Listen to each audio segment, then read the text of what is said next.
The dust swirled around Zelda Hart's worn boots as she stood outside the Goldfield, Nevada mercantile. Her stomach growling so fiercely she thought half the town could hear it. But pride kept her chin high even as desperation clawed at her insides.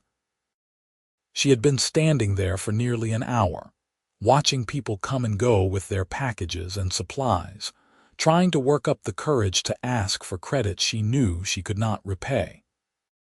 The summer of 1887 had been brutal to her family, and after her father died from pneumonia 3 months ago and her mother followed him to the grave just 6 weeks later, Zelda found herself utterly alone in a town that seemed determined to forget she existed. Her parents' small ranch had been sold to pay their debts, leaving her with nothing but the clothes on her back, and a stubborn refusal to leave the only home she had ever known. The sun beat down mercilessly on the dusty street, and Zelda felt sweat trickling down her spine beneath her faded blue dress. She was 20 years old, though some days she felt ancient, and she knew she needed to eat something soon or she would collapse right there on the wooden sidewalk. She had not had a proper meal in 3 days, surviving on water from the public well and whatever scraps she could find behind the restaurant when no one was looking. "Excuse me, miss." Zelda turned to find a tall cowboy standing beside her, his dark hair slightly too long beneath his weathered hat, his green eyes studying her with an intensity that made her want to both run away and stand perfectly still. He could not have been much older than her, perhaps 23 or 24, with sun-browned skin and the lean, muscular build of someone who spent his days working hard under the Nevada sky. His clothes were dusty from travel, but she could see they were well made, though worn from use. "Yes," she managed, her voice coming out rougher than she intended. "I noticed you have been standing here a while," he said, his voice deep and gentle at the same time. "Are you waiting for someone?" "No," Zelda said, then wished she had lied.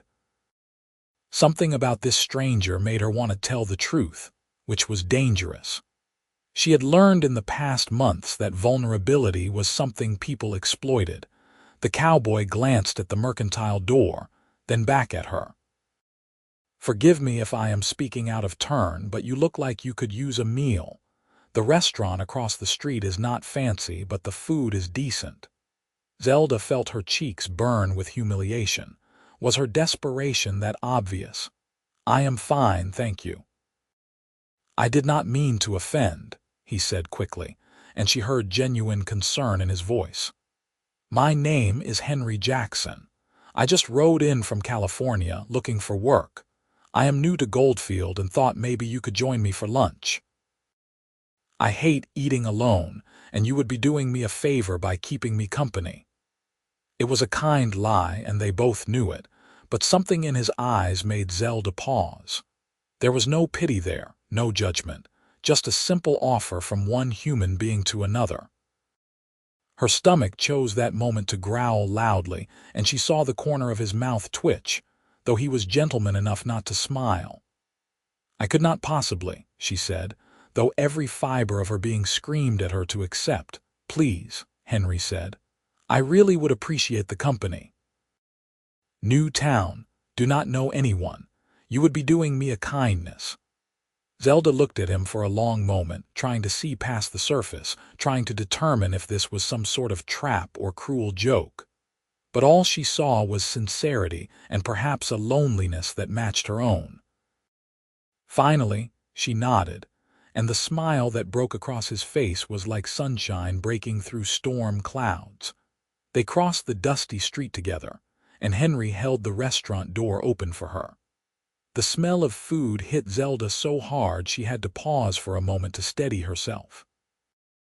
Henry seemed to understand, saying nothing as he guided her to a table by the window with a gentle hand barely touching her elbow. The restaurant was half full, mostly men who had come in from the mines and ranches surrounding Goldfield.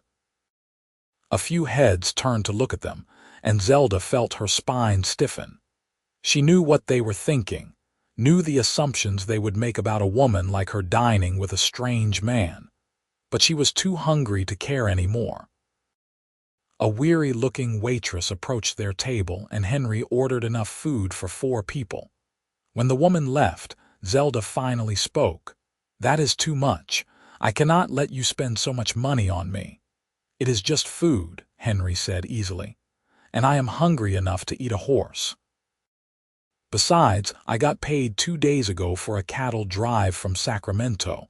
I can afford to share a meal with a new friend." "We are not friends," Zelda said, but there was no heat in her words. "We do not even know each other." "Then let us fix that," Henry said, leaning back in his chair. "Tell me about Goldfield. I heard there are some good ranches around here looking for experienced hands."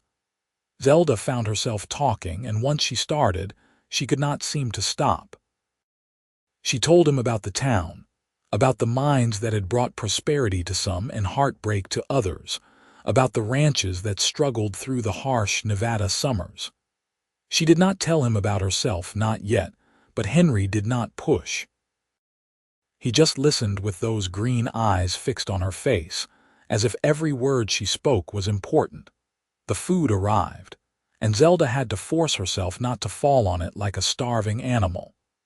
She ate slowly, carefully, trying to maintain some dignity even as her body screamed for nourishment. Henry ate too, but she noticed he pushed most of his food toward her side of the table, claiming he had eaten a big breakfast. Another kind lie. "So what about you?" Zelda asked between bites. "Why did you leave California?" Henry was quiet for a moment, and something dark passed across his face. "My father died last year. Ranch went to my older brother, which was fair enough since he was the firstborn, but we did not see eye to eye on much, and I figured it was time to make my own way. I have been working cattle drives and ranch jobs ever since, saving up money to maybe start something of my own someday." "I am sorry about your father," Zelda said softly. "Thank you. What about your family?" The question hung in the air between them, and Zelda felt her throat tighten. She had not spoken about her parents' deaths to anyone, had kept the grief locked tight inside her chest where it pressed against her ribs like a physical weight. But something about Henry Jackson made her want to open that locked door. "Both my parents died this year," she said finally, her voice barely above a whisper. "My father first, then my mother. The ranch had to be sold for debts. I have been managing." Henry's expression shifted, and she saw understanding dawn in his eyes. "How long since you had a proper place to stay?" "That is none of your concern," Zelda said, defensive now. "You are right, it is not," Henry agreed, "but that does not stop me from caring." "Why?" the word burst out of her. "Why do you care? You do not know me. I am nothing to you." Henry leaned forward, his elbows on the table, his eyes never leaving hers. "Because someone should care.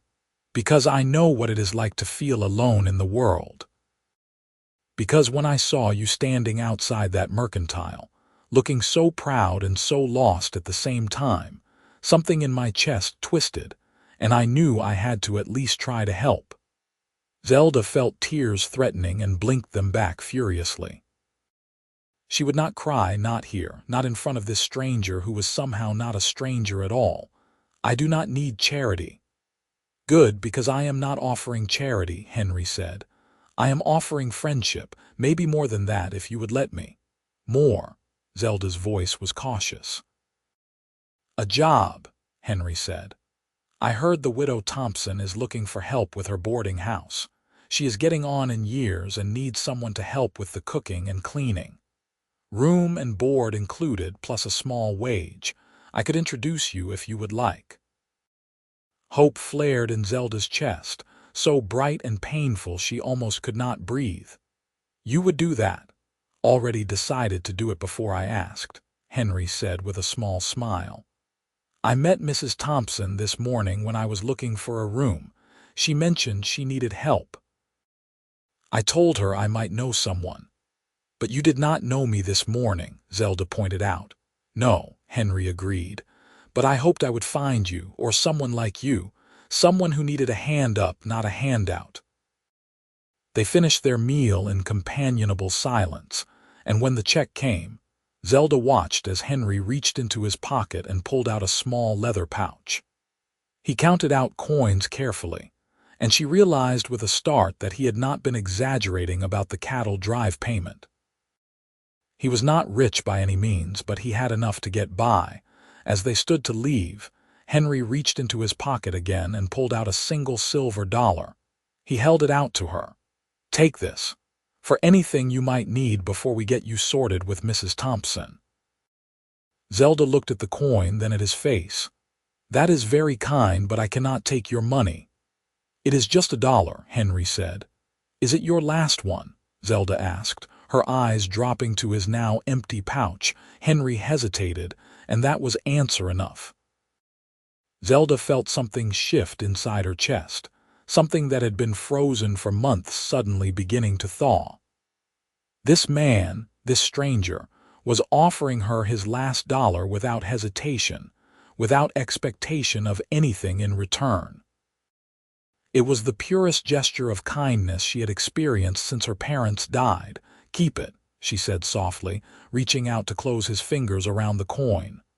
"I do not want your money." "Then what do you want?" Henry asked, his voice rough.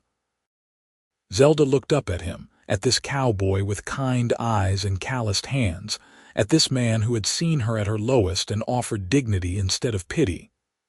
The words came out before she could stop them, raw and honest and terrifying. "I want your heart."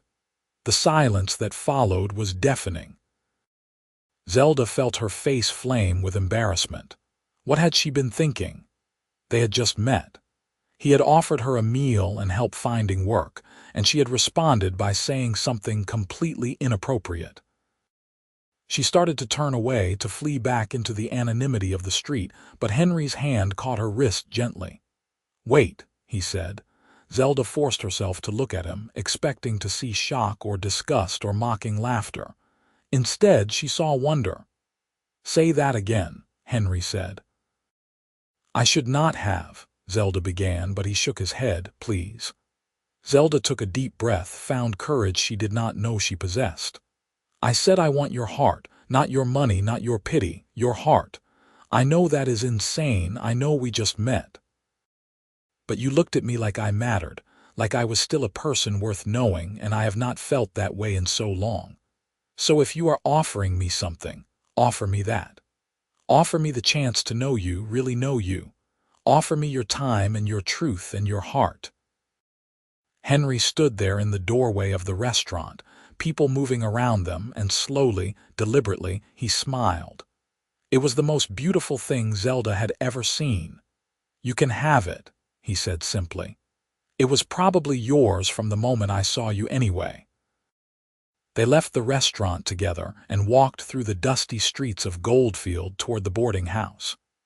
Henry explained that he had already secured a room there, which was how he knew Mrs. Thompson was looking for help. The boarding house was a large, two-story structure at the edge of town, painted white with blue shutters that had seen better days. Mrs. Thompson turned out to be a plump woman in her 60s with sharp blue eyes and silver hair pulled back in a neat bun. She answered the door when Henry knocked and immediately broke into a smile when she saw him. "Mr. Jackson, back so soon. Forget something?" "No, madam," Henry said, removing his hat respectfully. "I brought the young lady I mentioned this morning. This is Miss Zelda Hart. Zelda, this is Mrs. Thompson." The older woman's eyes shifted to Zelda, and for a moment Zelda felt herself being assessed with the precision of someone who had seen a lot of life and could not be easily fooled. Then Mrs. Thompson's expression softened. "Hart, you said. You would be John and Margaret's girl." Zelda nodded, not trusting her voice. "Good people, your parents," Mrs. Thompson said quietly. "I was sorry to hear about their passing. Should have reached out to you, but I did not know where you had gone after the ranch was sold."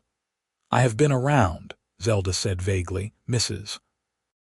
Thompson's eyes flickered to Henry, then back to Zelda. Whatever she saw seemed to satisfy her because she stepped back and gestured them inside. Come in, come in. Let us talk about this job. The interior of the boarding house was clean and tidy, if a bit worn around the edges. The furniture was old but well maintained, and the smell of bread baking filled the air. Mrs. Thompson led them to a small sitting room and indicated they should sit. "I will be honest with you, Miss Hart," Mrs. Thompson began. "I need help. My arthritis has been getting worse, and keeping up with this place is becoming more than I can manage alone. I need someone who can help with the cooking, cleaning, and general upkeep. In exchange, you would get your own room, all your meals, and $20 a month. The work is hard, but it is honest. Does that interest you?" "Yes," Zelda said without hesitation. "Very much." "Good. Now Mr. Jackson here tells me you are a decent cook. Is that true?" "My mother taught me," Zelda said. "I can make most basic meals, and I am good with bread and preserves." "That will do nicely. Can you start tomorrow?" "I can start today if you need me to," Zelda said. Mrs. Thompson laughed, a warm sound that made Zelda's chest ache with memories of her mother. "Eager, I like that. All right, today it is." "Mr. Jackson, if you would be so kind as to show Miss Hart to the room at the end of the second-floor hall while I go check on my bread." "Yes, madam," Henry said, standing. They climbed the narrow stairs to the second floor, and Henry led Zelda to a door at the far end of the hallway. The room inside was small but clean, with a single bed covered in a faded quilt, a small dresser, a washstand with a pitcher and basin, and a window that looked out over the street. It was the most beautiful thing Zelda had seen in months. "It is perfect," she whispered.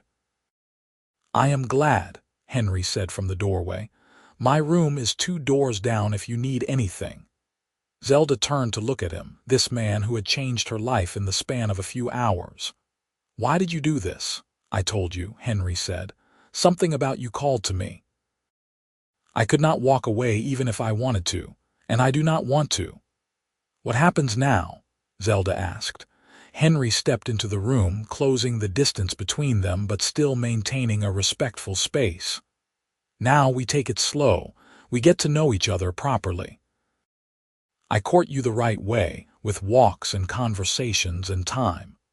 We let whatever this is between us grow naturally, and if it turns into what I think it might, if it becomes something real and lasting, then we figure out the rest together. Does that sound all right to you?" "Yes," Zelda said, and for the first time in months she felt like she could breathe properly. "That sounds perfect." Henry reached out and gently tucked a strand of hair behind her ear, his touch feather light. "I should let you settle in. Mrs. Thompson will probably want to go over your duties soon." "Henry," Zelda said as he turned to leave. "Yes, thank you for everything. For seeing me." Henry's eyes were warm. "You are pretty hard to miss, Zelda Hart." The next few weeks fell into a comfortable rhythm. Zelda threw herself into her work at the boarding house, grateful for the structure and purpose it gave her days. She woke early to help Mrs. Thompson prepare breakfast for the boarders, spent her mornings cleaning rooms and doing laundry, her afternoons preparing dinner, and her evenings mending linens or helping Mrs. Thompson with whatever else needed doing. The work was indeed hard, but it was satisfying in a way nothing had been since her parents died. And through it all, there was Henry. True to his word, he courted her properly. He had found work at the Carson Ranch, one of the larger cattle operations outside Goldfield, which meant he left early in the morning and returned in the evening covered in dust and smelling of horses and leather. But no matter how tired he was, he always made time for Zelda. They fell into the habit of sitting on the boarding house porch after dinner, watching the sun set over the Nevada desert while they talked about everything and nothing. Henry told her about his childhood in California, about learning to ride before he could properly walk, about the complicated relationship with his brother that had driven him away. Zelda shared stories about her parents, about the ranch they had tried so hard to keep afloat, about her mother's laugh and her father's terrible jokes. "You miss it?" Henry asked one evening about 3 weeks after they met. "The ranch, I mean." Zelda considered the question carefully. "I miss what it represented. Home, security, family. But the ranch itself? No, not really. It was always my father's dream, not mine." "What is your dream?" Henry asked. No one had ever asked her that before. Zelda watched the sky turn orange and pink and purple, thinking, "I think I am still figuring that out. For so long I was just trying to survive day to day. I did not have the luxury of dreaming. But now I think maybe I want something simple, a place to belong, people who care if I come home at night, someone to share my life with. Is that too boring?" "Not even a little bit," Henry said softly. "In fact, it sounds perfect." Their hands were resting on the porch between them, and slowly, carefully, Henry moved his pinky finger to touch hers. It was the barest contact, but Zelda felt it like electricity through her whole body. She moved her hand to fully cover his, and they sat like that until the stars came out, not talking, just being together.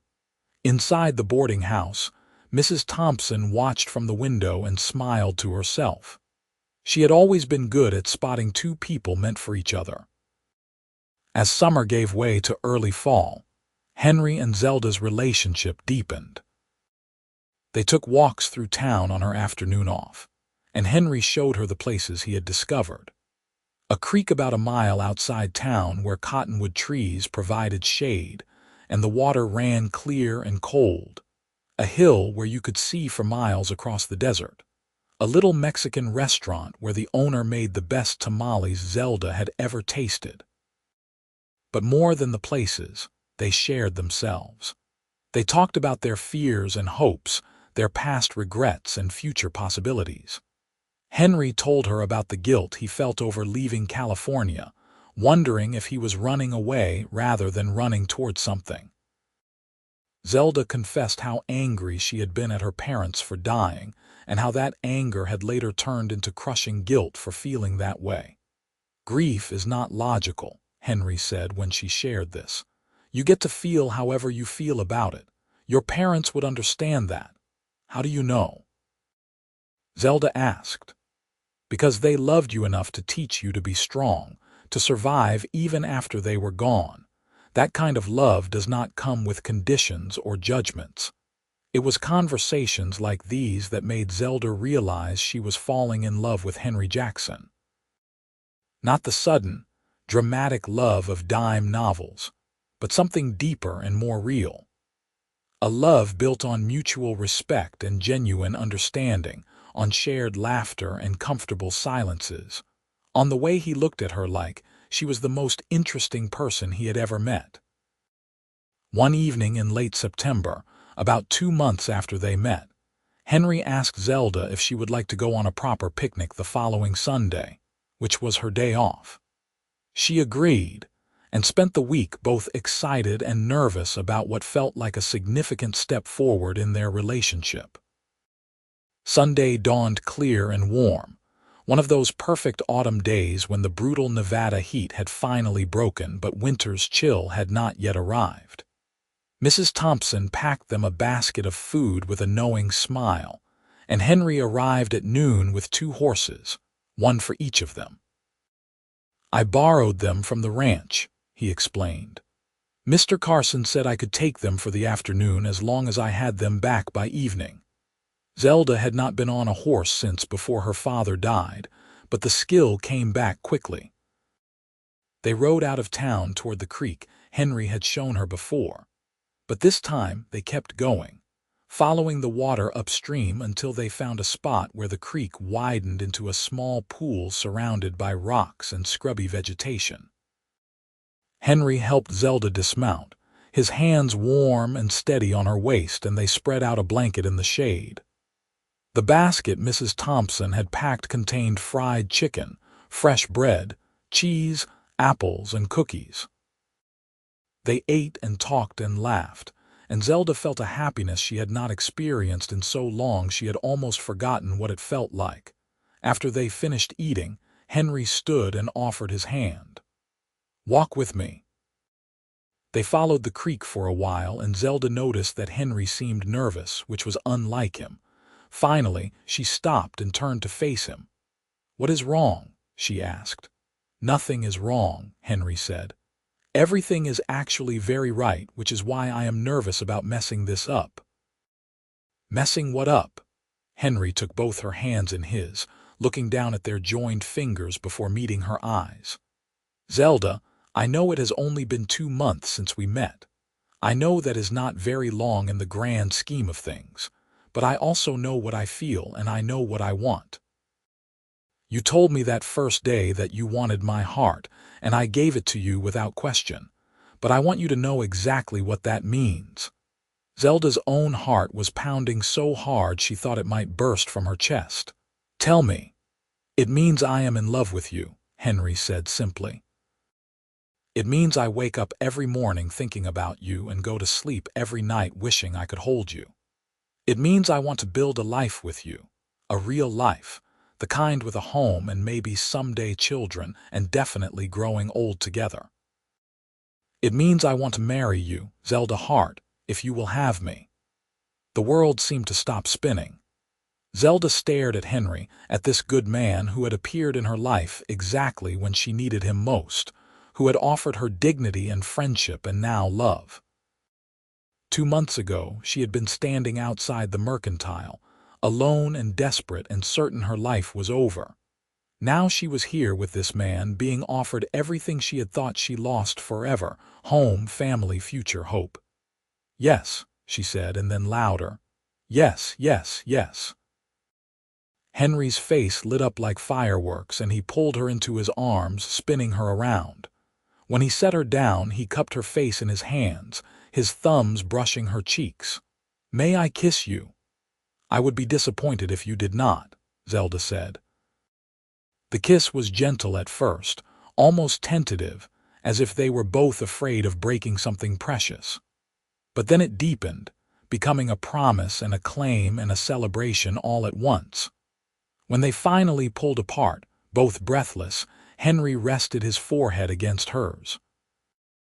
"I do not have a ring yet," he admitted, "but I will get you one, I promise, the prettiest one I can afford." "I do not need a ring," Zelda said. "I just need you." "You have me," Henry promised, "for as long as you want me." "Then I guess you are stuck with me forever," Zelda said with a smile. They spent the rest of the afternoon by the creek, making plans and dreaming out loud. Henry explained that he had been saving almost every penny from his wages at the Carson Ranch, hoping to eventually buy some land of his own. With Zelda's wages from the boarding house, they could save even faster. Maybe in a year or two they could start looking for a small place, nothing fancy, just enough for a few head of cattle and a vegetable garden. "We could still work," Zelda said. "You at the ranch and me at the boarding house, until we have enough saved to make the land profitable. Mrs. Thompson might not want to keep you on once we are married," Henry pointed out. "Then we will figure something else out," Zelda said. "We will make it work." "We will," Henry agreed, pulling her close. Together. They rode back to town as the sun was setting, and when they reached the boarding house, Henry helped Zelda down from her horse but did not release her immediately. Instead, he kissed her again, right there on the street where anyone could see, a public declaration of his intentions. Mrs. Thompson was waiting on the porch, and one look at their faces told her everything she needed to know. "Well, it is about time," she said with a grin. "I was starting to think you two would dance around each other forever. Come inside, both of you. We need to plan a wedding." Over the next few weeks, the entire town seemed to get involved in Henry and Zelda's upcoming nuptials. Mrs. Thompson took charge of organizing everything, declaring that, since Zelda had no family to do it, she would step in as a surrogate mother. The other women who worked or lived at the boarding house eagerly joined in, and soon Zelda found herself swept up in discussions about flowers and food and what she would wear. The wedding was set for the first Saturday in November, giving them about 5 weeks to prepare. Henry wanted to get married sooner, but Mrs. Thompson insisted on doing things properly, and Zelda secretly agreed. After everything she had lost, after all the hardships she had endured, she wanted this day to be special. Henry managed to save enough to buy Zelda a simple gold band from the jeweler in town. It was not fancy, but when he slipped it on her finger to check the size, Zelda thought it was the most beautiful thing she had ever seen. Henry also bought himself a plain gold band to match, declaring that if Zelda was going to wear a ring announcing she was married, then so was he. "People will know you belong to me," he explained when Zelda questioned the expense. "I do not belong to you," Zelda corrected gently. "I belong with you. There is a difference," Henry grinned. "You are right, and I love that you called me on it. We belong with each other, equal partners." "Equal partners," Zelda agreed. As the wedding date approached, Zelda found herself getting nervous. Not about marrying Henry. She had never been more certain of anything in her life, but about being the center of attention, about the ceremony itself, about the wedding night that would follow. She and Henry had shared many kisses over the past weeks, each one more passionate than the last, but they had both agreed to wait until after the wedding for anything more. "Are you scared?" Mrs. Thompson asked one evening when she found Zelda staring out her bedroom window instead of sleeping. "A little," Zelda admitted. "Not of Henry, just of everything changing." "Everything already changed the day you met him," Mrs. Thompson pointed out gently. "This is just making it official, and between you and me, that young man is so in love with you he can barely see straight. He will be patient and kind, just like he has been from the beginning." "How do you know?" Zelda asked. "Because I have been watching people for 63 years, and I have gotten pretty good at reading them. Henry Jackson is one of the good ones, Zelda. You are lucky to have found each other." "I know," Zelda said softly. "Sometimes I still cannot believe it is real." "It is real," Mrs. Thompson assured her, "and it is going to be wonderful." The morning of the wedding dawned crisp and clear. Zelda woke before sunrise, too excited and nervous to sleep. The other women in the boarding house, sensing her restlessness, came to her room and spent the morning helping her prepare. They heated water for a bath, helped her wash and dry her long, dark hair, and assisted her into the dress Mrs. Thompson had helped her make. The dress was simple, made of cream-colored cotton with lace trim at the collar and cuffs. It was nothing like the elaborate wedding gowns Zelda had seen in magazines, but she loved it because she had made it with her own hands, with help and encouragement from women who had become like family. She had embroidered small flowers along the hem, using techniques her mother had taught her, and wearing it felt like having a piece of her parents with her on this important day. The wedding was to take place at the small church at the end of Main Street, followed by a reception at the boarding house. As noon approached, Zelda found herself standing in the church's small anteroom with Mrs. Thompson, listening to the sound of people gathering in the pews beyond the door. "Ready?" Mrs. Thompson asked. Zelda took a deep breath. "Yes, I am ready." The door opened, and Zelda saw the church was packed with people. It seemed like half of Goldfield had turned out for the wedding. She recognized faces from around town, people she had served meals to at the boarding house, men Henry worked with from the Carson Ranch, even the owner of the mercantile where she had stood so desperately just a few months ago. But then she saw Henry standing at the altar, and everyone else faded away. He was wearing a new suit, simple but well made, his hair neatly trimmed and his face clean-shaven. But it was the expression on his face when he saw her that made Zelda's breath catch. He looked at her like she was the answer to every question he had ever asked, like she was the home he had been searching for his entire life. Mrs. Thompson walked Zelda down the aisle, and when they reached the altar, she placed Zelda's hand in Henry's before taking a seat in the front pew. Henry's hand was warm and steady, and Zelda felt her nervousness melt away. This was right. This was exactly where she was supposed to be. The ceremony itself was simple and brief. The preacher, an elderly man named Reverend Williams, spoke about love and commitment and partnership. Henry and Zelda exchanged their vows, promising to love and honor each other through whatever life brought their way. When Henry slipped the gold band onto Zelda's finger, and she did the same for him, it felt like the most natural thing in the world.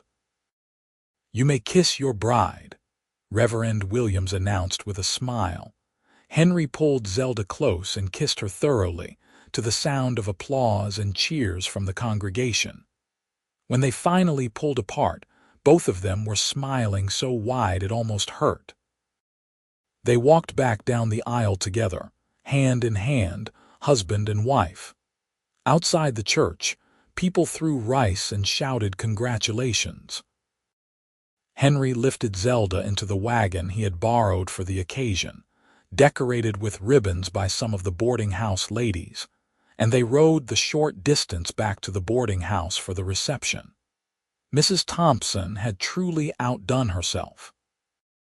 The main room of the boarding house had been transformed with decorations and tables laden with food. There was music and dancing, and so much laughter Zelda thought her heart might burst from happiness. She and Henry danced their first dance as a married couple, swaying together while everyone watched, and Zelda rested her head on Henry's shoulder and thought about how far she had come. "What are you thinking about?" Henry murmured into her hair. "Everything," Zelda said. "About being outside the mercantile, feeling so lost and alone. About you walking up to me and offering kindness when I had none. About that $1 you tried to give me." "Best $1 I ever kept," Henry said with a laugh. "Considering you told me you wanted my heart instead." "And you gave it to me," Zelda said, pulling back to look at his face. "Without hesitation," Henry confirmed. "And I never regretted it for a second." As evening approached, Mrs. Thompson pulled Zelda aside and handed her a key. "The room at the top of the stairs, the one I use for storage, I cleaned it out and fixed it up for you and Henry.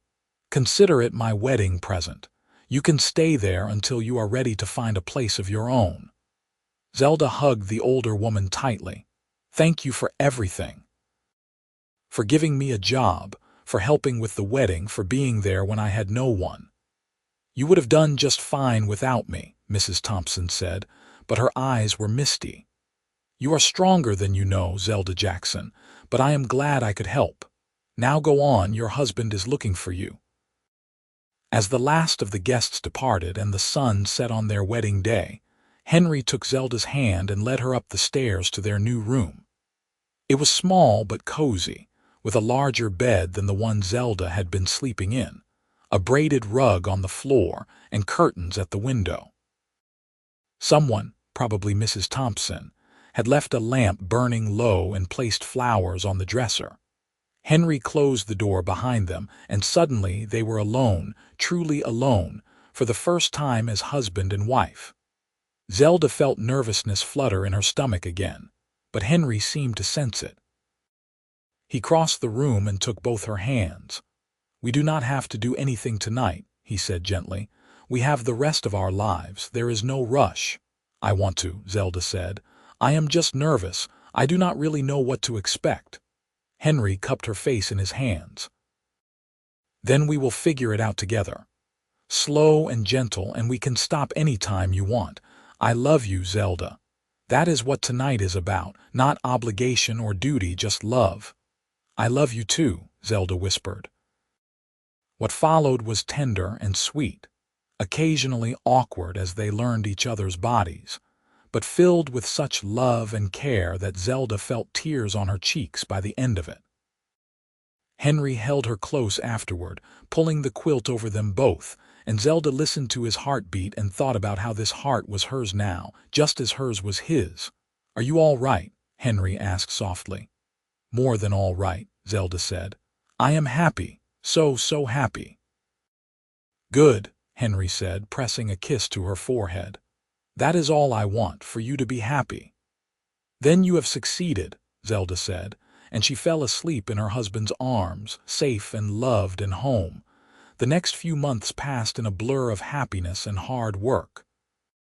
Henry continued his job at the Carson Ranch, while Zelda kept working at the boarding house, though Mrs. Thompson reduced her hours now that she was married.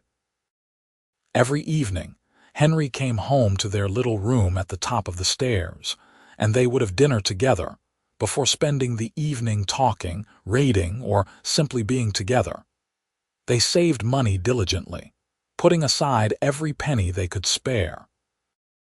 Henry had his eye on a piece of land about 5 miles outside Goldfield, 40 acres with a creek running through it, and enough grazing land for a small herd of cattle.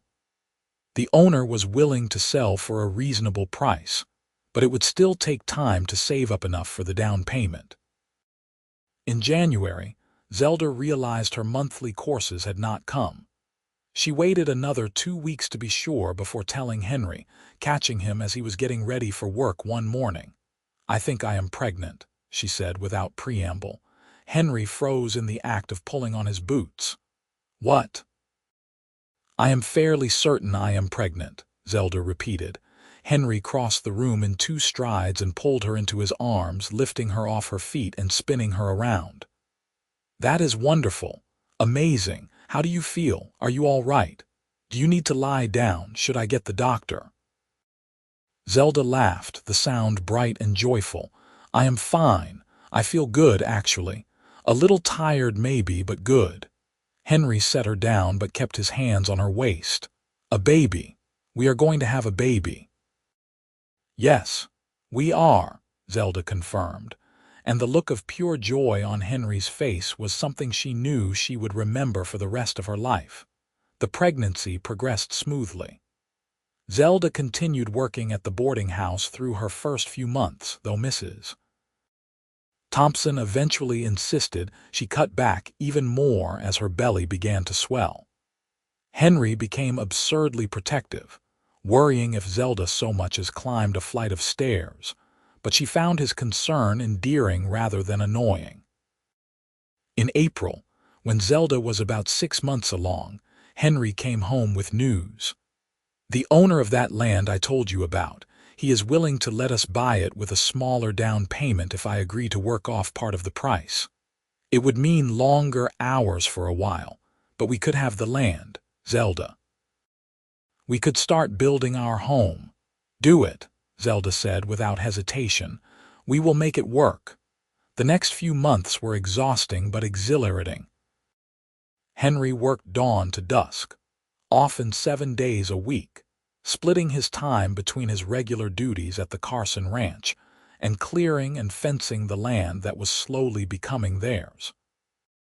On his rare days off, other men from town would come out to help, and slowly, a small house began to take shape on the property.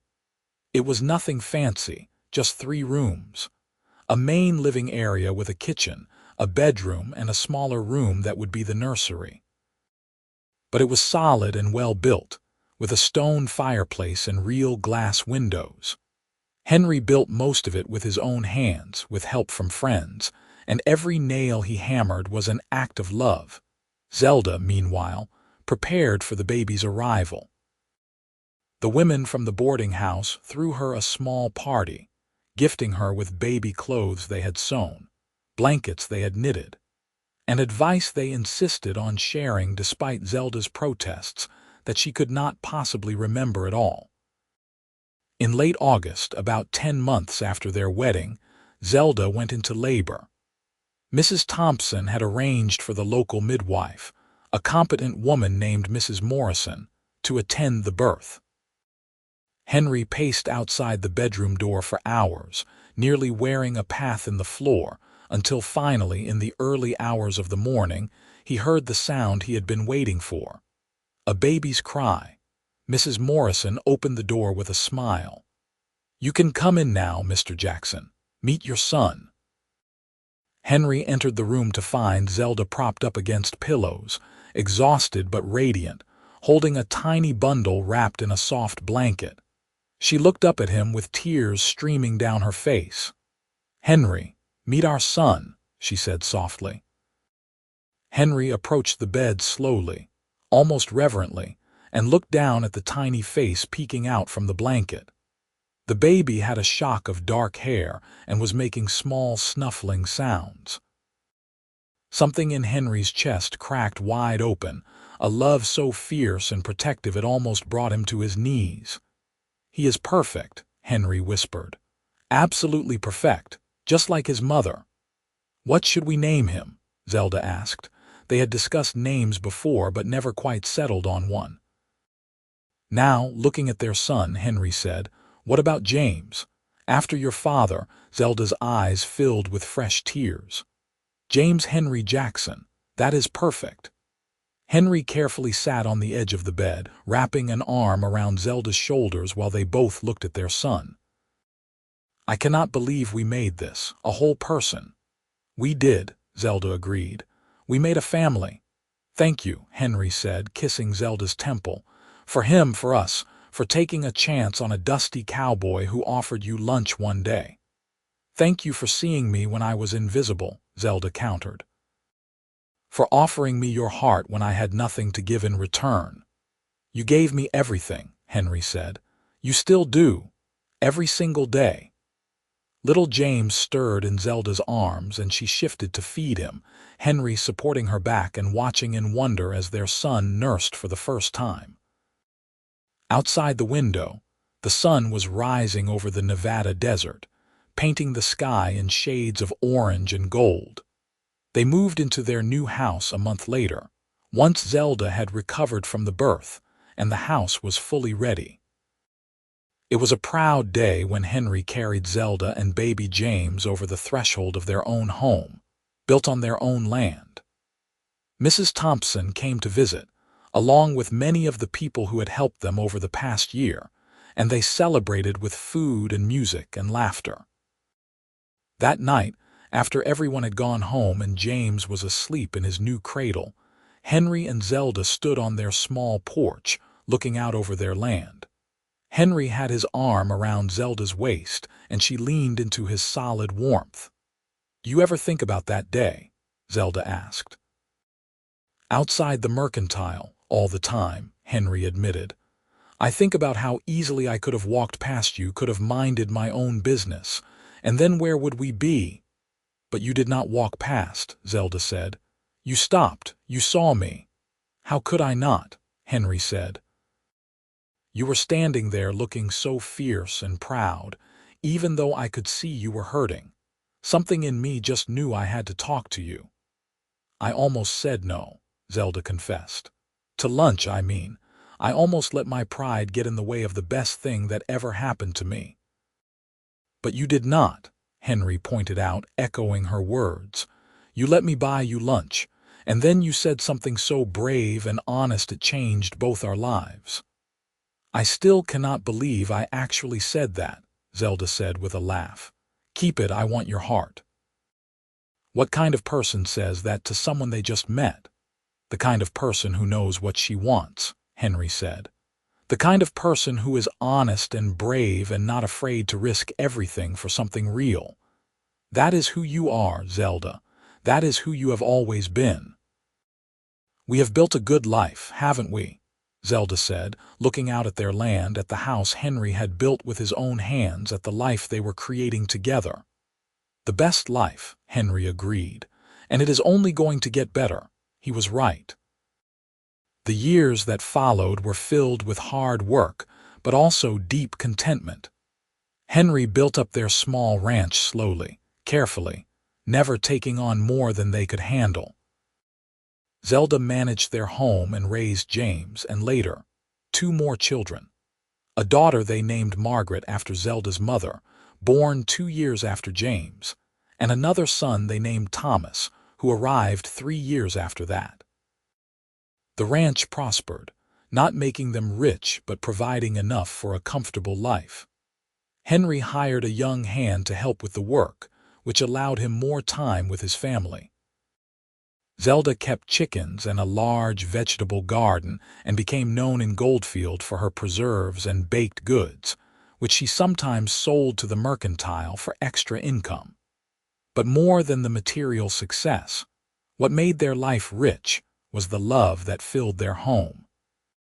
Henry and Zelda never lost the spark that had ignited between them that first day. They still took walks together in the evenings when weather permitted, still talked for hours about everything and nothing, still looked at each other like they could not quite believe their luck in finding one another. Their children grew up secure in the knowledge that they were loved and wanted. James inherited his father's steady reliability and his mother's quiet strength. Margaret was spirited and independent, keeping both her parents on their toes. Thomas was the baby of the family, sweet-natured and affectionate, adored by his older siblings, Mrs. Thompson remained a fixture in their lives, visiting often and spoiling the children shamelessly. She eventually sold the boarding house and moved into a small cottage in town, but she came to the ranch for every holiday and special occasion, and the children called her Grandma Thompson. On their 5th wedding anniversary, Henry gave Zelda a beautiful new dress, deep blue with delicate embroidery. It must have cost him a significant portion of their savings, and Zelda protested the extravagance even as she loved it. "You deserve beautiful things," Henry said. "You work so hard, you take such good care of all of us. Let me give you this." "You give me everything that matters," Zelda said. "This house, our children, your love. I do not need anything else." "I know you do not need it," Henry said, "but I wanted to get it for you anyway." "You are beautiful, Zelda, and I wanted you to have something beautiful to wear." Zelda wore the dress to church the following Sunday, and the way Henry looked at her made her feel like the most cherished woman in the world. Later, at home, after the children were asleep, they made love with the same passion and tenderness that had characterized their wedding night, and Zelda thought about how lucky she was to have a partner who still desired her, still cherished her, even after years of marriage and the physical changes that came with bearing 3 children. "What are you thinking?" Henry asked afterward as they lay tangled together in their bed. "That I love you more now than I did the day we married," Zelda said, "which I did not think was possible." "I know exactly what you mean," Henry said. "Falling in love with you was easy. Staying in love with you has been even easier. Every day I discover something new to love about you. Even when I am tired and snappish because the children have been difficult," Zelda asked with a small laugh. "Especially then," Henry said. "Because even at your most exhausted and frustrated, you are still the most amazing mother, the most incredible partner. You never give up. You never stop trying. That is what I love about you." Their 10th wedding anniversary arrived on a crisp November day much like the one on which they had married. The children were 7, 5, and 2, full of energy and curiosity. Henry and Zelda had planned a quiet celebration at home, but Mrs. Thompson insisted on taking the children for the night, giving the couple a rare evening alone, after they had taken the children to Mrs. Thompson's cottage in town and returned home. Zelda and Henry prepared dinner together, working side by side in their kitchen the way they had countless times before. They ate by candlelight, talking and laughing, remembering their wedding day and all that had happened since. "Do you remember what you said that first day?" Henry asked. "When I tried to give you my last dollar, 'Keep it, I want your heart,'" Zelda recited. "How could I forget? It was the bravest and most terrifying thing I had ever said." "Do you remember what I said back?" "You said I could have it. That it was probably mine from the moment you saw me. It was, Henry confirmed, and it still is. Every beat of my heart belongs to you, Zelda, it always will. And mine belongs to you, Zelda said, forever and always. They held hands across the table, and Zelda thought about the journey that had brought them to this moment. From desperation and loneliness to love and family, from having nothing to having everything that truly mattered. It had not always been easy. There had been hard times, droughts that threatened the ranch, illnesses that scared them, moments of disagreement and frustration. But through it all, they had faced everything together, and that had made all the difference. What do you think our lives would have been like if we had never met? Zelda asked. Henry was quiet for a moment, considering. I think I would have kept drifting from job to job, town to town, never quite finding what I was looking for. I would have been lonely without even really understanding why. I do not like to think about what would have happened to me, Zelda admitted. I was so lost that day, Henry, if you had not stopped, if you had not seen me. But I did stop, Henry interrupted gently. And you did let me help, and we did fall in love. We can spend time wondering about what might have been, or we can be grateful for what is. And what is pretty amazing. It is, Zelda agreed. It really is. Later, as they lay in bed together, Zelda traced patterns on Henry's chest in the darkness. Do you ever regret not having more? We will never be rich, probably never have more than this small ranch. Regret? Henry sounded genuinely surprised. Zelda, I have you and 3 healthy, happy children. I have land I own, a house I built, work that satisfies me. I have friends and community and a life full of love. What more could anyone possibly want? I do not know, Zelda admitted. I just worry sometimes that maybe you wanted more from life. Henry rolled over to face her, taking her face in his hands. Listen to me. You are enough. You have always been enough. This life we built together is enough. I do not want more money or a bigger ranch or anything else. I want exactly what I have. You, our children, this life. Do you understand? Yes, Zelda whispered. I understand. Good, Henry said and kissed her thoroughly. Now stop worrying and come here. The years continued to pass, marked by the usual milestones of family life. James grew into a tall, serious young man who loved working alongside his father on the ranch. Margaret proved to have a gift for mathematics and a hunger for education that surprised both her parents. Thomas was the charmer of the family, able to sweet-talk his way out of almost any trouble. When James turned 15, he started talking about wanting to become a rancher like his father. Henry was pleased, but insisted his son finish his schooling first. Education opens doors, he told James. Even if you end up ranching, knowing how to read and write well, how to do figures and understand contracts, that will serve you well.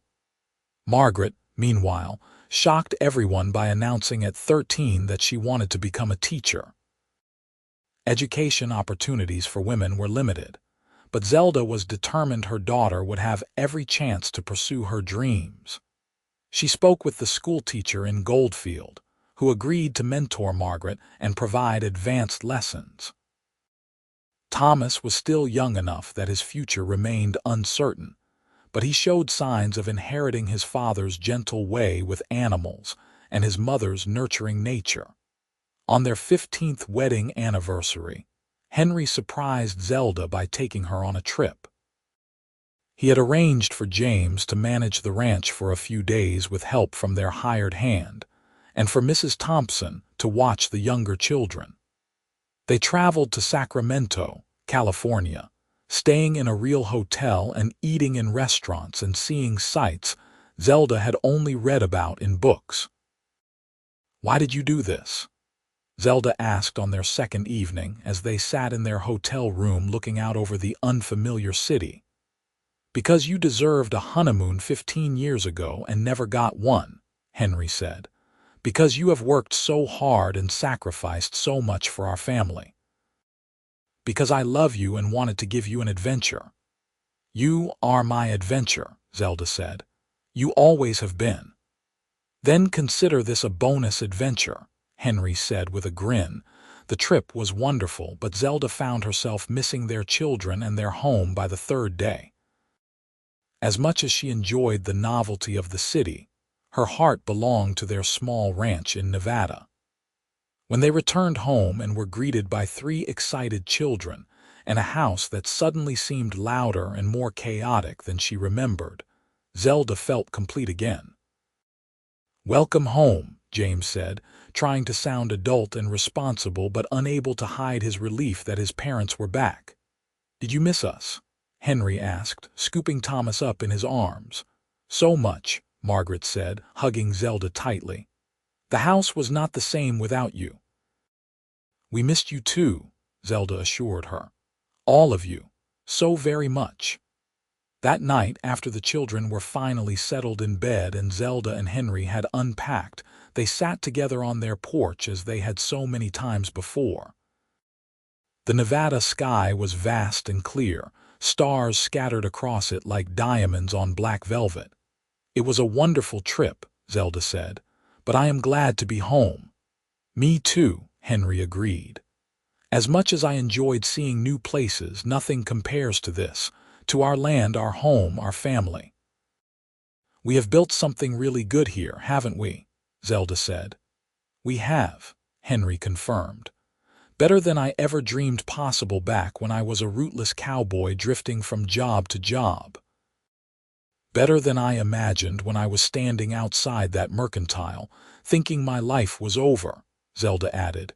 Henry reached over and took her hand. "I have been thinking a lot about that day lately, about how different everything could have been. About how lucky I am that I decided to speak to you, that you agreed to have lunch with me, that you said what you did." "Keep it, I want your heart," Zelda said softly. "The truest words I ever spoke." "And I gave it to you gladly," Henry said. "Best decision I ever made." They sat in comfortable silence for a while, hands clasped, watching the stars. After all these years, they did not always need words. Sometimes just being together was enough. As the children grew older, the dynamics of family life shifted. James, at 17, had become Henry's true partner on the ranch, shouldering more and more responsibility. Margaret, at 15, had proven herself to be an exceptional student, and the school teacher in Goldfield had helped her apply to a teaching college in Carson City. To everyone's delight, she was accepted and would start the following fall. Thomas, now 10, was becoming his own person, showing an artistic talent that surprised everyone. He loved to draw, filling papers with sketches of the ranch, the animals, his family. Zelda encouraged this, even though she knew art was not considered a practical pursuit for a boy who would likely need to earn his living through physical work. "Let him explore it while he is young," she told Henry when he expressed concern. "He will have his whole life to be practical. Right now, let him be creative." The summer Margaret left for college was bittersweet. She was excited and eager, but Zelda found herself fighting tears as they prepared to take her daughter to Carson City. It was only a day's journey away, not so far that they could not visit, but it felt like the beginning of Margaret's life beyond the family, and Zelda was not quite ready for that. "She will be fine," Henry assured Zelda the night before they left. "She is smart and capable, and we raised her right. She will thrive." "I know," Zelda said. "I am proud of her, truly. I just wish she did not have to grow up so fast." "That is the way of things," Henry said gently. "We raise them, we love them, we prepare them to leave us. It is what we are supposed to do. When did you become so wise?" Zelda asked. "I learned from the best," Henry said, pulling her close. "You have always been the wise one in this family." They made the journey to Carson City as a family, all 5 of them crowded into the wagon. Margaret chattered nervously the entire way, excited and scared in equal measure. When they reached the college and helped her settle into her dormitory, Zelda had to excuse herself to cry in private for a few minutes before saying goodbye. "I love you so much," Zelda told her daughter, hugging her tightly. "Write to us often. And remember, if you need anything at all, you can come home. There is no shame in that." "I will be fine, Mama," Margaret said, but her eyes were bright with tears too. "Thank you for making this possible, for believing I could do this." "We have always believed in you," Henry said, embracing his daughter. "We are so proud of you, Margaret. Make the most of this opportunity." The journey home was quieter and the house felt emptier without Margaret's energetic presence, but life continued as it always did. James took on even more responsibility on the ranch, and Henry began seriously discussing the possibility of James taking over operations entirely in a few years. Thomas threw himself into his art, and Zelda started saving his best drawings, thinking perhaps they could be framed someday. Letters from Margaret arrived weekly, full of excitement about her classes and new friends. She was thriving, just as Henry had predicted. Zelda wrote back faithfully, sharing news from home and encouragement for her daughter's studies. On their 20th wedding anniversary, Henry and Zelda celebrated quietly at home. James had taken Thomas to town for the day to give his parents privacy. They spent the afternoon reminiscing, looking through the small collection of photographs they had accumulated over the years, remembering different moments in their shared history. "Look at this one," Zelda said, holding up a photograph from James's first birthday. "You had flour in your hair from helping me make his cake, and you were already pregnant with Margaret, though we did not know it yet," Henry remembered. "I was so happy that day. I felt like I had everything I ever wanted." "And now?" Zelda asked. "Now I feel like I have more than I ever dreamed possible," Henry said. 20 years, Zelda. 20 years of waking up next to you, of building this life together, of watching our children grow. I would not change a single day of it. Not even the hard days," Zelda asked. "The droughts and the sick children and the arguments, not even those," Henry confirmed. "Because we got through them together. That is what matters. Not that life was always easy, but that we faced it side by side." Zelda leaned her head on Henry's shoulder. "I was thinking the other day about something you said a long time ago.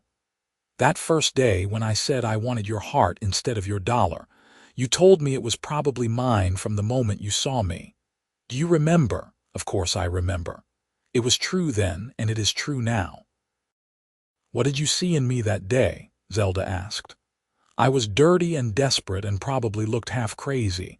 What made you stop?" Henry thought for a moment before answering. "I saw strength. Pride even in the face of defeat. Beauty.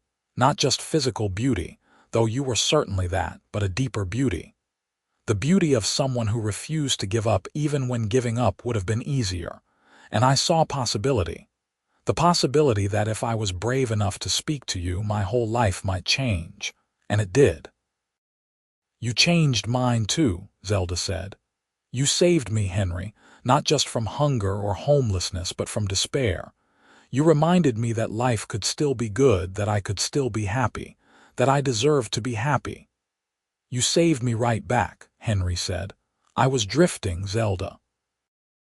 Moving from place to place, but never really going anywhere.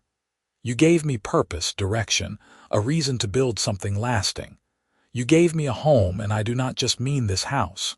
I mean home in my heart." They kissed, a kiss that held 20 years of love and commitment and shared joy and weathered storms. When they pulled apart, both of them had tears in their eyes. "To 20 more years," Henry said. "To forever," Zelda corrected. "Because 20 more years will not be enough." "I will love you forever," Henry Jackson. "And I will love you forever, Zelda Jackson," Henry replied. The seasons continued their eternal cycle. Margaret graduated from her teaching college and accepted a position at the school in Goldfield, moving back home much to her family's delight. She was an excellent teacher, beloved by her students and respected by the community. At 21, she met a young lawyer named Peter Sawyer who had recently moved to town.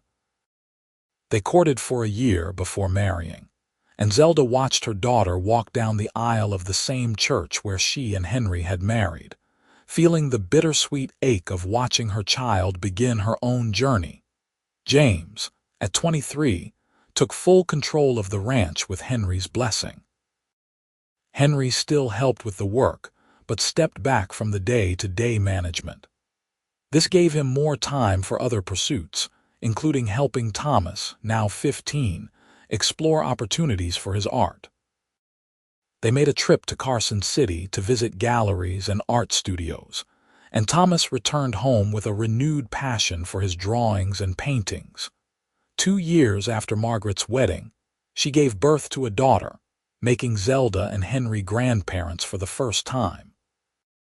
Holding her granddaughter, a tiny perfect girl named Elizabeth, Zelda felt her heart expand in ways she had not known were possible. Henry was equally smitten, spending hours just watching the baby sleep, marveling at her tiny fingers and toes. "We made that," he said one day, holding Elizabeth while she slept.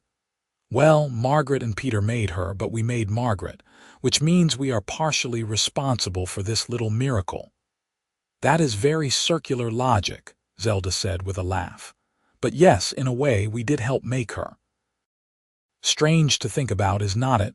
"Wonderful to think about," Henry corrected. "We started with nothing, Zelda. 2 lost souls who found each other, and now look at what we have built. Children and grandchildren.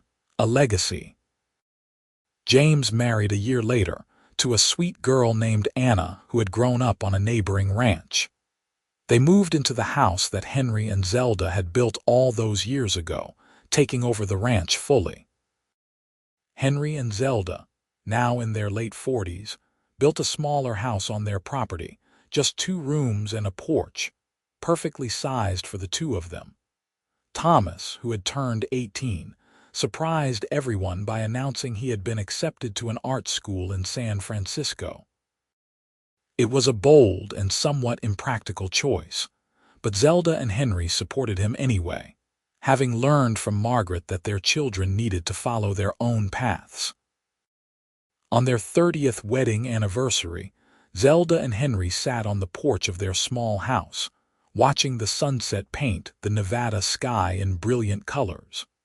Their children were grown and launched into their own lives. Their grandchildren, 3 now with Anna expecting a 4th, were the lights of their lives. The ranch was prospering under James's management. Life was good. 30 years, Zelda said wonderingly. Sometimes it feels like yesterday that we met. Other times it feels like we have always been together. Both things can be true, Henry said. The time has flown by, but we have lived a lot of life in those years. "Do you ever think about what you told me that first day?" Zelda asked. "About taking things slow, getting to know each other properly." "We did take things slow," Henry protested. "We waited a whole 2 months before getting married." Zelda laughed. 2 months. At the time it felt like forever. Now it seems impossibly fast." "It was exactly the right amount of time," Henry said. "When you know, you know. And I knew from that first day that you were the one for me." "I knew it too," Zelda admitted.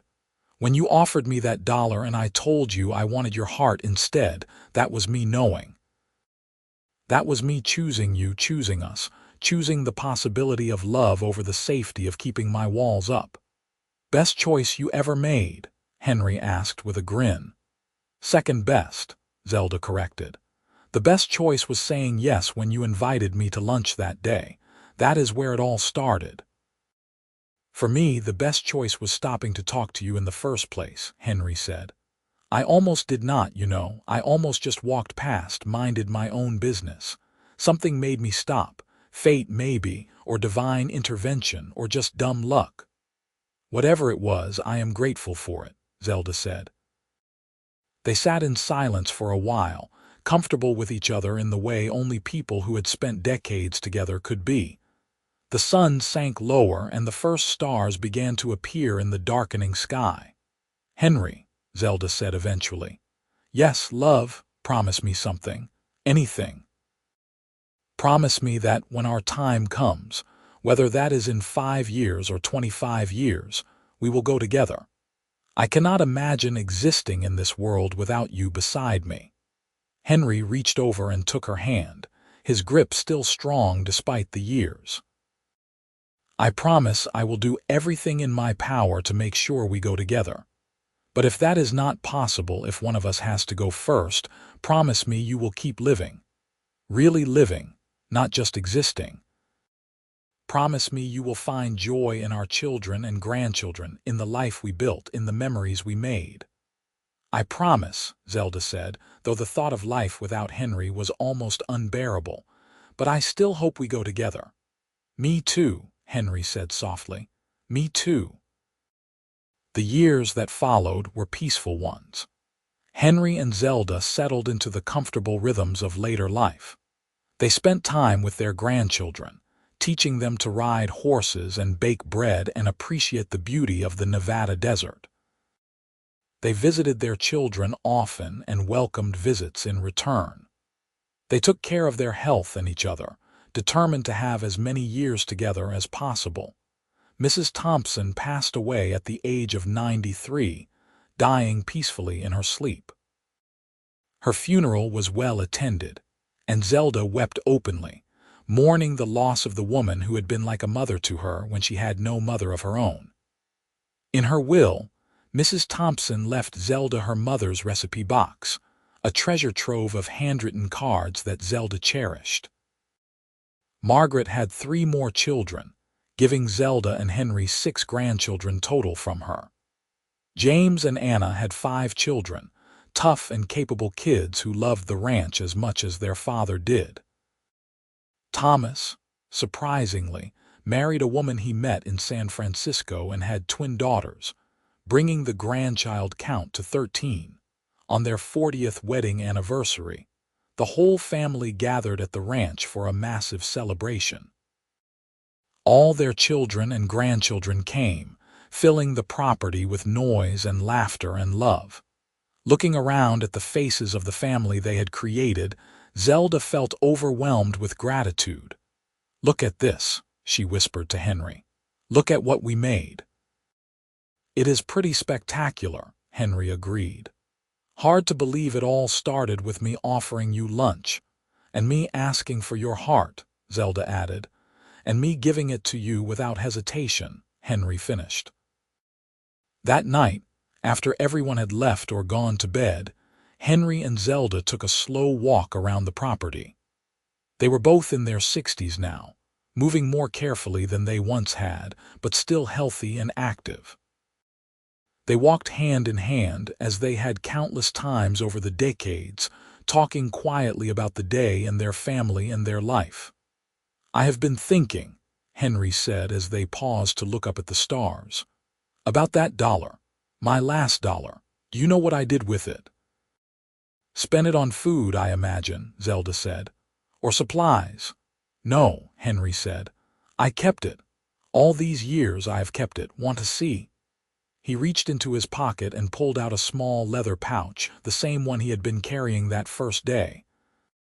From it, he withdrew a single silver $1, worn but recognizable. "This is it. The $1 you told me to keep because you wanted my heart instead." Zelda stared at the coin, then at her husband. "You kept it for 40 years. 40 years, Henry confirmed.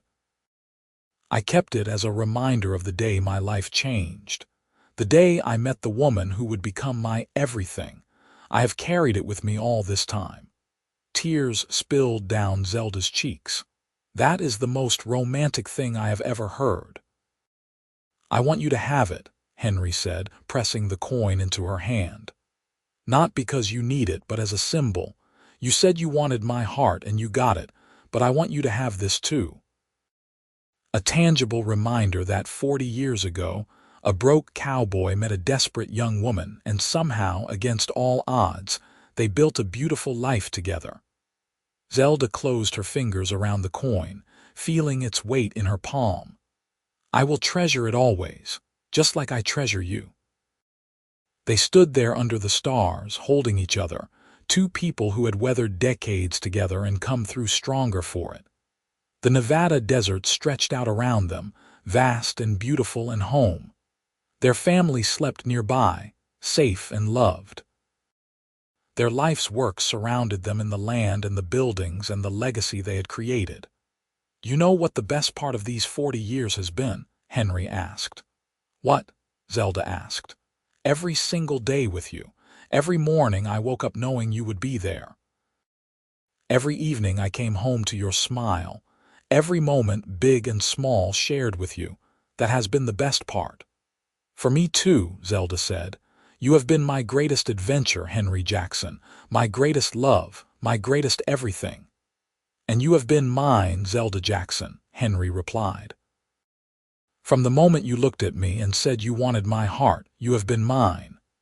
They kissed, gentle and sweet, a kiss that held 4 decades of shared love and commitment and life. When they pulled apart, both were crying, but they were happy tears. Tears of gratitude and joy, and the overwhelming emotion of a life well lived together. Henry and Zelda lived to see their 50th wedding anniversary, a milestone they celebrated with another big family gathering. By then, they had 13 grandchildren and had just welcomed their first great-grandchild, a boy named Henry after his great-grandfather. Holding this tiny baby, seeing his own name carried forward into another generation, Henry felt a sense of completion. "We did it," he told Zelda that night. "We built something that will last beyond us. A family, a legacy, a love story that our descendants will tell their children. All because a cowboy offered a desperate woman his last dollar," Zelda said, "and she told him to keep it because she wanted his heart instead." "Best conversation I ever had," Henry said. They lived 3 more years past that anniversary, years filled with watching their great-grandchildren grow and their grandchildren have children of their own. They took care of each other as their bodies slowed down and their steps became more measured. They faced each new challenge together, just as they always had. On a quiet spring morning just after their 53rd anniversary, Zelda woke to find Henry had passed away peacefully in his sleep beside her. The grief was staggering, a physical pain that made it hard to breathe. But even in her sorrow, Zelda felt grateful. They had had 53 years together, 53 years of love and partnership and shared life. That was more than many people ever got. She kept her promise to him, the one she had made that evening on their 30th anniversary. She kept living, really living, not just existing. She spent time with her children and grandchildren, sharing stories about Henry and keeping his memory alive. She worked in her garden and baked bread and watched sunsets, finding joy in small things even as she carried the ache of his absence. The silver dollar Henry had given her on their 40th anniversary never left her pocket. She carried it everywhere, a tangible connection to the man who had loved her so completely for so long. At night, she would take it out and hold it, remembering that day outside the mercantile, remembering the cowboy with kind eyes who had offered her his last dollar, and then his heart when she asked for it. Zelda lived another 7 years after Henry's death, long enough to see their family grow even larger, long enough to share their story with great-great-grandchildren. On the evening of her 80th birthday, surrounded by family in the small house she and Henry had built, she felt tired in a way that had nothing to do with the celebration. That night, she went to bed with the silver dollar clutched in her hand. She thought about Henry, about their life together, about the unlikely love story that had started with such desperation and ended with such fullness.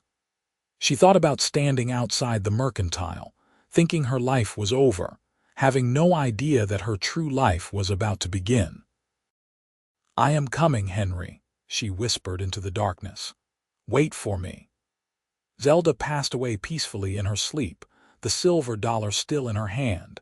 When her children found her the next morning, they saw the coin and understood immediately. Margaret, now elderly herself, carefully removed it from her mother's hand and decided it would be placed in a small museum the family was establishing in Goldfield, dedicated to preserving the history of the town and the people who built it.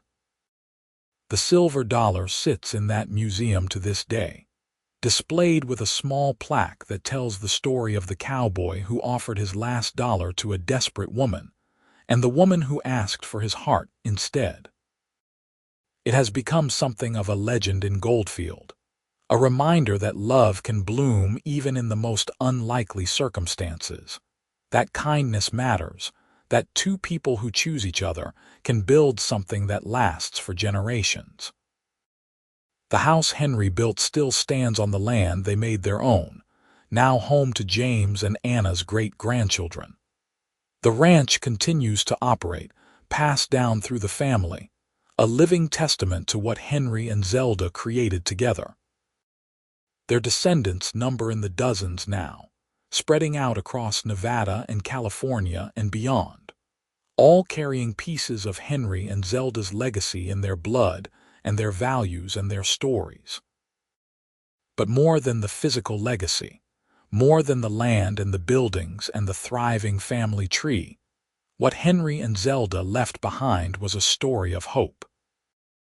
A story that says it is never too late for your life to change, that one conversation can alter everything, that offering kindness to a stranger might be the best thing you ever do. A story that says love, real love, the kind that lasts and grows and deepens over decades, is possible if you are brave enough to reach for it. And it all started with a simple offer. One silver dollar freely given, and an even simpler response: keep it. I want your heart.